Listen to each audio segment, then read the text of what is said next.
Have you ever felt like your world just stopped?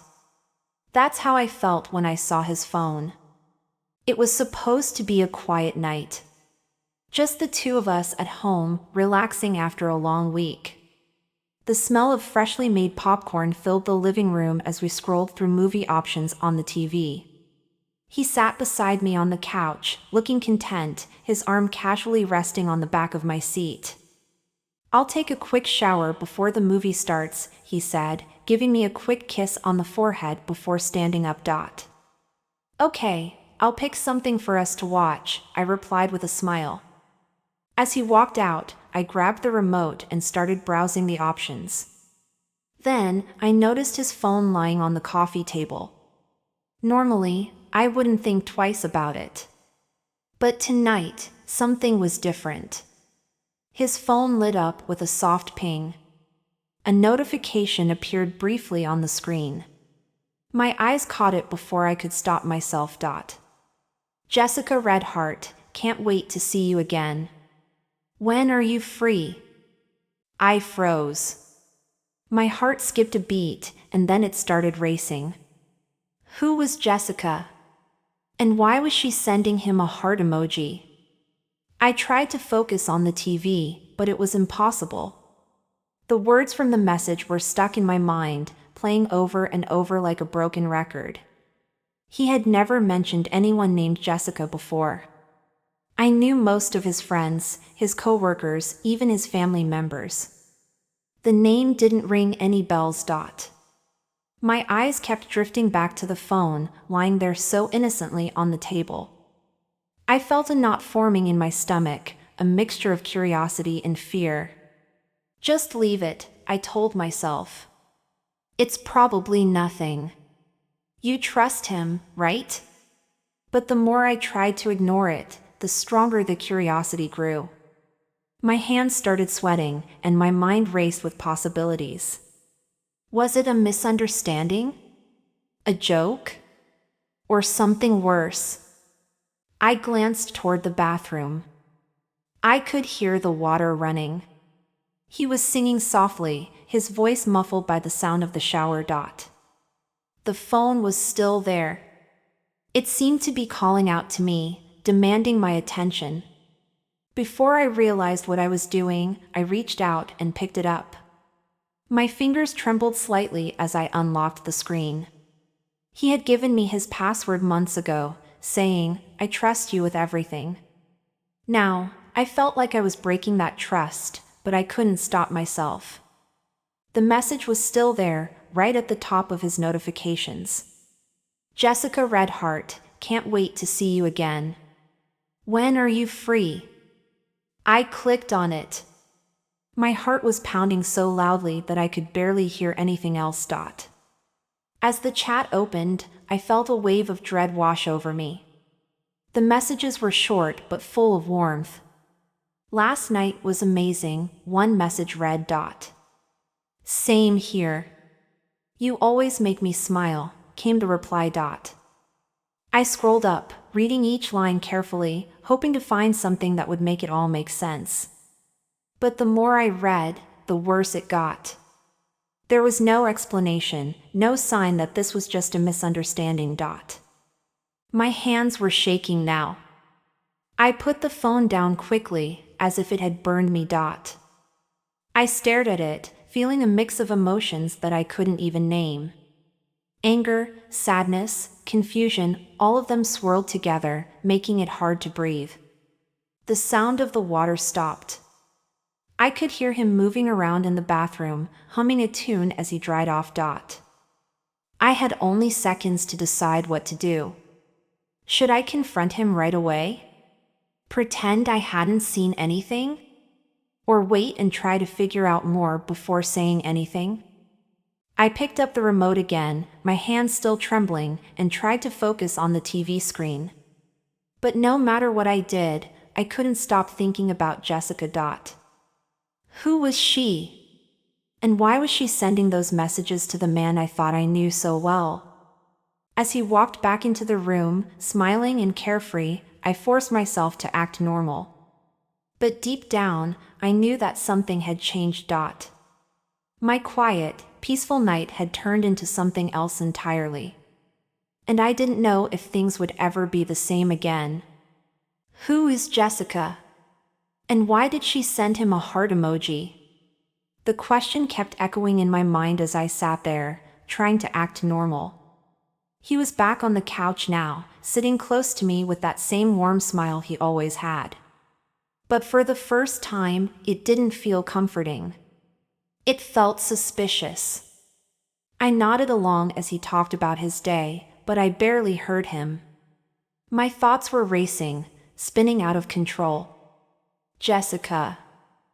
Who was she? I felt a storm of emotions rising inside me. Anger, sadness, fear, they all blended together, making my chest tighten. Part of me wanted to shout at him right then and there. Who is she? Why are you texting her like that? But another part of me was terrified of the answer. What if it wasn't what I wanted to hear? My mind started going back, piecing together little things I hadn't paid attention to before. A few weeks ago, he had started coming home later than usual. When I asked why, he'd said it was just extra work at the office. At the time, it seemed perfectly reasonable. He was a hard worker, always trying to do his best. But now, I wasn't so sure. I remembered the way he sometimes smiled at his phone. It wasn't a big deal at first, just a quick glance and a chuckle.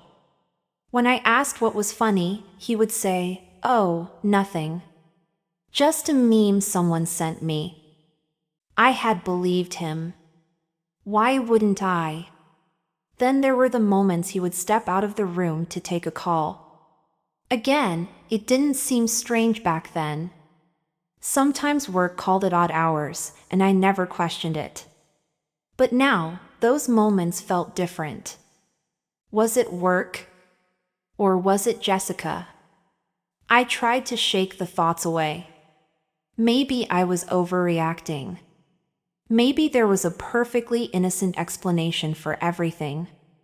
But the more I tried to calm myself, the more the doubt grew. I glanced at him out of the corner of my eye. He looked so normal, so relaxed, like nothing was wrong. How could he act so casual if he was hiding something? Or maybe he wasn't hiding anything. That's what scared me the most, not knowing. The uncertainty was eating me alive. I felt a lump forming in my throat, but I forced myself to stay quiet. Now wasn't the time to ask. Not yet. I needed to think, to plan, to figure out the best way to approach this. I didn't want to accuse him without proof. What if I was wrong? What if Jessica really was just a friend, or a coworker, or someone he hadn't thought was worth mentioning? But then again, why the heart emoji? My emotions swung back and forth like a pendulum. One moment, I was ready to confront him, to demand answers. The next, I was filled with self-doubt, questioning whether I was making something out of nothing. The evening dragged on. He seemed oblivious to the storm brewing inside me. At one point, he reached for my hand and gave it a gentle squeeze. "Are you okay? You seem a little quiet," he asked, his voice full of concern. I forced a smile and nodded. "I'm fine, just tired," I lied. He accepted the answer without pressing further, and I felt a pang of guilt. He had always been attentive, always cared about how I was feeling. But then, why Jessica? After the movie ended, he suggested we go to bed. I agreed, even though I knew I wouldn't be able to sleep. As we lay there in the dark, I stared at the ceiling, my mind spinning with questions. I thought about checking his phone again. Maybe I had missed something. Maybe there was more in the conversation that would give me a clue. But I couldn't bring myself to do it. It felt wrong. Instead, I started replaying our relationship in my head, looking for any other signs I might have overlooked. Had he been distant lately? Not really. He was still affectionate, still made time for me. Had we been arguing more? No, things had been fine between us. Better than fine, actually. But then, why did I feel so uneasy? Why couldn't I shake the feeling that something wasn't right? The night stretched on, and sleep didn't come. I kept thinking about what to do. Should I confront him? If I did, how would I even start the conversation? Hey, I saw a message on your phone from someone named Jessica. Who is she? It sounded so simple in my head, but I knew it wouldn't be. He might get defensive, or worse, he might lie. And how would I even know if he was telling the truth? I decided that I couldn't confront him, not yet. I needed more information, more clarity. I had to be sure before I said anything. The next morning, I woke up with a plan. I would watch him more closely, pay attention to the little things. If there was something going on, I would figure it out. Thanks, you too, he replied, completely unaware of the thoughts swirling in my mind. The door closed behind him, and I finally let out a breath I didn't realize I'd been holding. Now, it was time to find out the truth. I couldn't keep it inside. I had to know the truth. The next day felt like a blur. I went through the motions of my usual routine, coffee, emails, and errands, but my mind was somewhere else. Every time I tried to focus, the same thought resurfaced: Jessica. He had left for work early, kissing me on the forehead as he rushed out the door. I watched him go, wondering if he felt as calm and composed as he seemed or if he knew something was wrong. By the time evening rolled around, I had made up my mind. I couldn't keep pretending everything was fine. The questions were eating away at me, and I needed answers. When he came home, he seemed his usual self, chatting casually about his day as he set his bag down and loosened his tie. I was in the kitchen preparing dinner, chopping vegetables with more force than necessary. You okay? He asked, leaning against the counter. Yeah, I said quickly, without looking at him. You sure? You seem a little off. I'm fine, I replied, forcing a smile. Just a long day. He nodded, though I could tell he wasn't entirely convinced. Dinner was quiet. The clinking of forks against plates was the only sound between us. I could feel the tension building, like a storm waiting to break. He tried making small talk, but I couldn't bring myself to engage. My mind was too preoccupied. Finally, I couldn't hold it in any longer. As he reached for his glass of water, I blurted out, "Who is Jessica?" He froze mid-motion, his eyes darting to mine. What? Jessica, I repeated, my voice steadier this time. Who is she? And why is she sending you messages with heart emojis? The air in the room grew heavy. His expression shifted from confusion to surprise, and then to something I couldn't quite read: nervousness, maybe? He set his glass down slowly, taking a moment to respond. How do you know about Jessica? He asked carefully. I saw the message, I said, folding my arms. Last night, when you left your phone on the table. He inhaled deeply, rubbing the back of his neck. Okay, he said softly. I can explain. I gestured for him to continue, my heart pounding in anticipation. Jessica is my cousin, he said, meeting my eyes. She's been going through some personal issues, and she didn't want the rest of the family to know. That's why she's been messaging me. Your cousin? I repeated, skepticism clear in my tone. Yes, he said, nodding. She's always been kind of private, and I promised to keep her situation between us. I stared at him, trying to gauge whether he was telling the truth. "Why didn't you tell me about her? Why the secrecy?" "Because I didn't think it was important," he said quickly. "I didn't want to involve you in something so personal. It's her business, not ours." I frowned. "And the heart emojis? That doesn't exactly scream family problems." He winced, clearly realizing how that looked. "I know," he admitted. "That's just her way of expressing herself. She's always been affectionate like that, even with family." I didn't think much of it. I didn't say anything, letting his words sink in. Part of me wanted to believe him, to accept his explanation and let it go. But another part wasn't so sure. "Show me," I said finally. "Show you what?" "The messages," I replied, my voice firm. "If there's nothing to hide, then show me the conversation." His eyes widened slightly, and for a moment, I thought he might refuse. But then he nodded. "Okay," he said, pulling out his phone. "If that's what it takes, fine." He unlocked his phone and handed it to me. My hands trembled as I took it, scrolling through the chat with Jessica. The messages were mostly short and casual, checking in, making plans to meet up, offering support. Then I saw the one that had haunted me. "Last night was amazing." "What's this about?" I asked, holding up the phone. He leaned over to look, then let out a small laugh. "That's about dinner," he explained. "She came over to talk, and I cooked for her. She's been feeling really down, and I thought it would cheer her up." I kept scrolling, my eyes scanning for anything suspicious.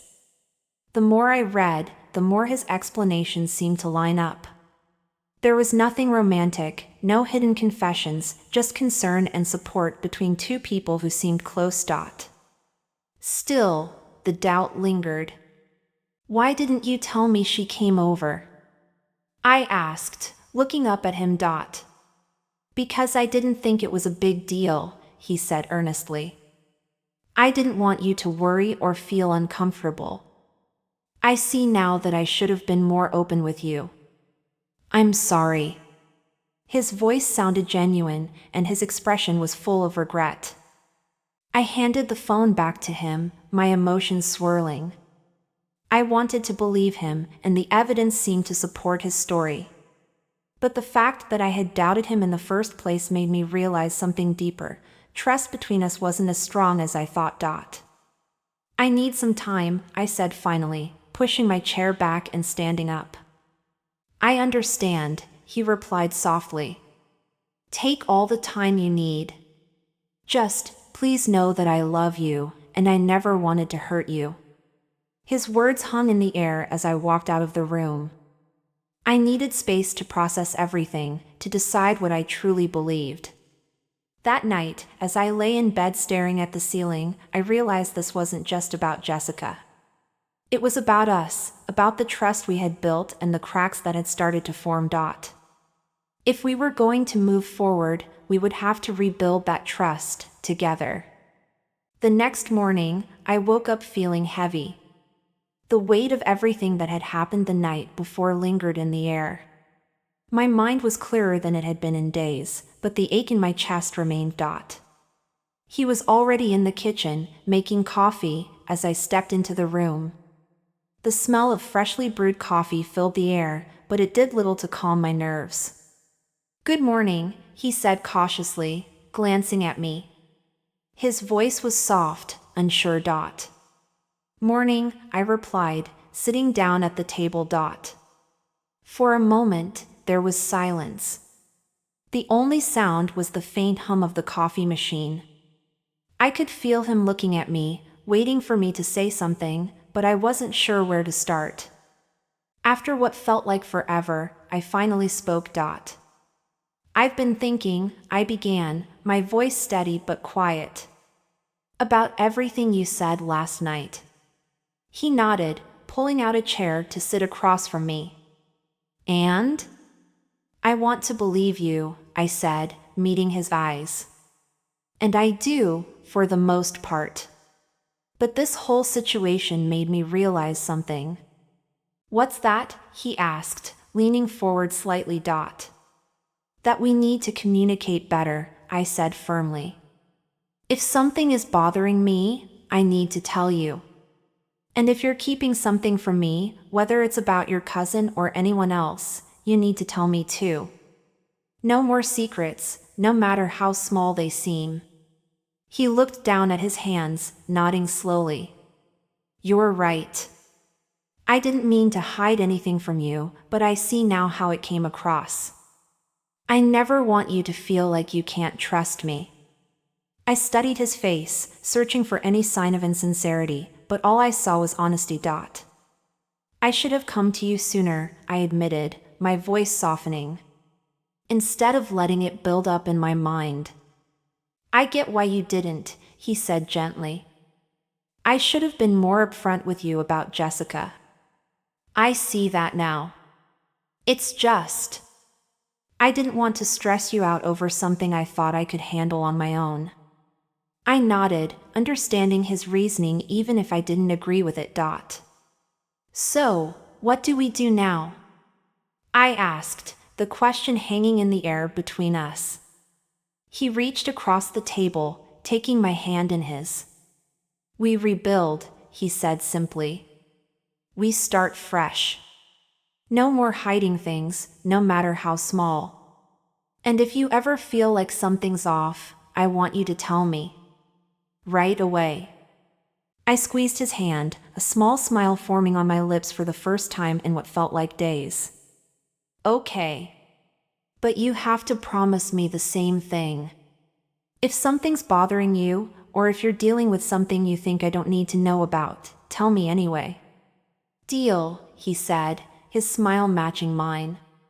For the first time, I felt a sense of relief. The tension that had been building between us seemed to dissolve, leaving behind a quiet understanding. That evening, we decided to take a walk together, something we hadn't done in weeks. The cool breeze felt refreshing, and as we walked side by side, we talked about everything, our hopes, our fears, and the things we wanted to work on as a couple. He told me more about Jessica, explaining her situation in detail now that the secrecy was gone. She was going through a messy breakup and had turned to him for support because she didn't want to involve the rest of the family. I listened, realizing how much pressure he had been under, trying to be there for her while keeping his promise to her. By the time we got back home, I felt lighter. The doubts and fears that had consumed me were replaced with a renewed sense of trust.